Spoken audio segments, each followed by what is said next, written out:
Hello students, in this video I am going to explain chapter number 2, that is cell, the building block of life, for class 9 science, and this chapter is from new syllabus CBSE NCERT. So let's start with the introduction of this chapter first. So let's start with the introduction. Scientists believe that life originated in water, and some researchers suggest that it may have begun in small water pools with changing environmental conditions. So the meaning is what? Scientists 3 million years ago or million years ago, whenever the life has originated, whenever the cell has originated, life is nothing but cell. So whenever it has originated, it is believed that it has originated in water. And water means that too not in a big water pools or big water bodies. It has been originated in a small water pools. I hope आप लोगों को समझ में आ रहा है. जब भी scientist think करते हैं कि सेल कैसे ओरिजिनेट हुआ, लाइफ कैसे ओरिजिनेट हुई, तो वो कहते हैं कि लाइफ का ओरिजिन वाटर बॉडीज है, ना कि ओशियन जो बहुत बड़े वाटर बॉडीज है. स्मॉल वाटर बॉडीज में लाइफ का ओरिजिन हुआ है, सेल का ओरिजिन हुआ है. And that too with changing environmental condition, मतलब ऐसे वाटर बॉडीज में लाइफ का ओरिजिनेट हुआ है जहां पे एनवायरमेंटल कंडीशन कंटिन्यूसली चेंज हो रहे थे. जैसे कि हॉट, देन फिर से अगर विंटर सीजन में कूल, फिर समर सीजन में again it use to get hot, फिर again it use to get cool. So like this change conditions used to change, and with this changing condition life has got originated.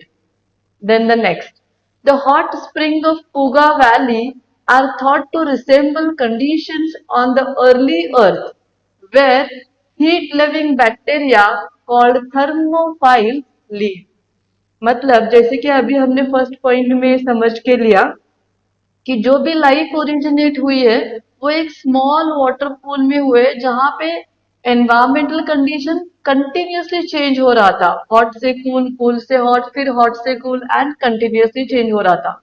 इसका हम एक common example ले सकते हैं जो कि है पूगा वैली. पूगा वैली में जो भी वाटर बॉडीज है वो हॉट वाटर के बने हैं. So, if you see Puga Valley, they consist of water bodies with hot spring. The water present in those water bodies in the Puga Valley all will have very high temperature. Even in the winter season, they will have very high temperature. There will be boiling water in the water bodies.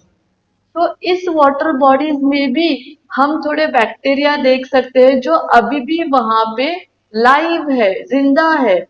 क्यों जिंदा है उतने hot temperature? क्योंकि वो bacteria thermophile है. What is thermophile? Thermo का meaning है heat, a strong heat, a very high heat, and file का मीनिंग है लव. तो ये जो भी बैक्टीरिया है वो हाई टेम्परेचर पे भी सस्टेन करते हैं, जिंदा रह सकते हैं. तो हम इसको इमेजिन कर सकते हैं कि कैसे million years ago life originate हुई होगी. So this has been believed by the scientists about the origin of cell. Then the next point, scientists found that calcium carbonate deposits in these springs may have protected early organic molecules and helped form the first cell membrane. Scientist ऐसे भी believe करते हैं कि in hot spring में जो भी कोई bacteria रहते थे, जिंदा रहते थे इस पूगा वैली में, तो उनको जिंदा रहने के लिए या फिर प्रोटेक्ट करने के लिए उस बैक्टीरिया के surround, for example imagine if this is a bacteria, surround this bacteria one chemical used to get deposit, and that chemical is called as calcium carbonate. So this chemical calcium carbonate used to cover this whole bacteria, and this cover of bacteria used to protect that bacteria from the hot temperature. I hope आपको समझ में आ रहा है. तो इस hot spring में जहां पे भी पानी बहुत गर्म होता है, उस गर्म पानी में जो भी बैक्टीरिया हम देख सकते हैं, जैसे कि थर्मोफाइल, उस बैक्टीरिया के सराउंड कैल्शियम कार्बोनेट का एक लेयर तैयार होता था, और वो लेयर बैक्टीरिया को सेफ रखता था हॉट टेम्परेचर से। और शायद यही लेयर आगे जाके cell membrane, first cell membrane तैयार करने के लिए हेल्प किया होगा। Now the next point, all living organisms are made up of cells. So whatever living organism we can see today, all are made up of cell, because cell is the building block, the basic unit of all living organism. Therefore, all are made up of cell, which are the basic structural and functional unit of life. So whatever life we can see today, whatever animal, plants we can see today, all are made up of cell. So cell is the basic structural and functional unit of life. मतलब कोई भी animal ले लो, कोई भी plant ले लो, उसका जो भी स्ट्रक्चर है, उसके लिए एंड उसका फंक्शन, उसके लिए पूरा रिस्पॉन्सिबल एक सेल है। Cell will decide what will be the structure and what will be the function of that particular organism. That's why cell is the basic structural and functional unit of a life. Organisms may be unicellular, consisting of single cell, or multicellular, consisting of many cells. So whatever organism we see today, it is divided into two types, unicellular and multicellular. जो भी unicellular animal है, वो सिर्फ एक single cell से बने हैं, सिर्फ एक सिंगल सेल से। उनमें जो भी प्रोसेसेस होते हैं, डाइजेशन, रेस्पिरेशन, रिप्रोडक्शन एक्सेट्रा, वो एक सिर्फ एक सिंगल सेल ही करता है। एंड थोड़े एनिमल है जिनको हम मल्टी सेलुलर बोलते हैं, कॉम्प्लेक्स एनिमल बोलते हैं, जैसे कि प्लांट्स एंड एनिमल्स। सो ये जो एनिमल्स है, ये मल्टी सेलुलर है। Human being is a multi cellular organism. तो इन सब ऑर्गेनिज्म में बहुत सारे सेल्स एक साथ आके एक ऑर्गेनिज्म तैयार होता है, और इसीलिए इनको बोलते हैं मल्टी सेलुलर ऑर्गेनिज्म। ये ऑर्गेनिज्म बहुत कॉम्प्लेक्स होते हैं। तो इन मल्टी सेलुलर ऑर्गेनिज्म में हर एक सेल के लिए अलग अलग फंक्शन डिसाइड किया रहता है। Now next point. In multicellular organism, cell forms tissue. Remember this. Cell. Imagine if this is a cell. I'll write it here.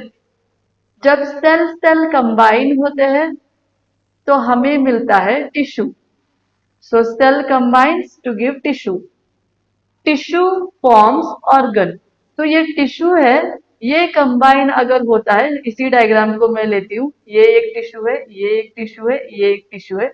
तो जब टिश्यू टिश्यू कंबाइन होते हैं, तब हमें मिलता है एक organ. And organ works together as organ system. तो ये एक ऑर्गन हो गया, और एक ऑर्गन ले लो।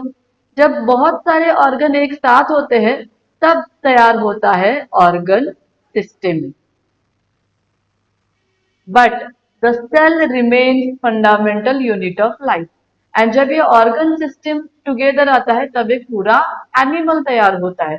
सो ये है multicellular organism. I repeat once again. एक सेल, मेन हमें चाहिए cell. When cell combines will get tissue, when tissue combines we'll get organ, when many organ combines together we'll get organ system, and organ system will give a complete animal. This is in case of multicellular organism. ये जितना भी step हो, cell से tissue हो रहा है, tissue से organ हो रहा है, ऑर्गन से ऑर्गन सिस्टम हो रहा है, लेकिन बेसिक ब्लॉक क्या है, बेसिक यूनिट क्या है, वो है cell. That's why cell remains the fundamental unit of life. So ये था इंट्रोडक्शन इस चैप्टर का। आगे के जो भी टॉपिक है, अभी हम उसको नेक्स्ट स्लाइड पे पढ़ेंगे। So students, if you like my videos, share my videos with your friends, and if you have any doubts in biology, physics and chemistry, then comment those doubts in the videos. Please consider subscribing my channel. Thank you so much.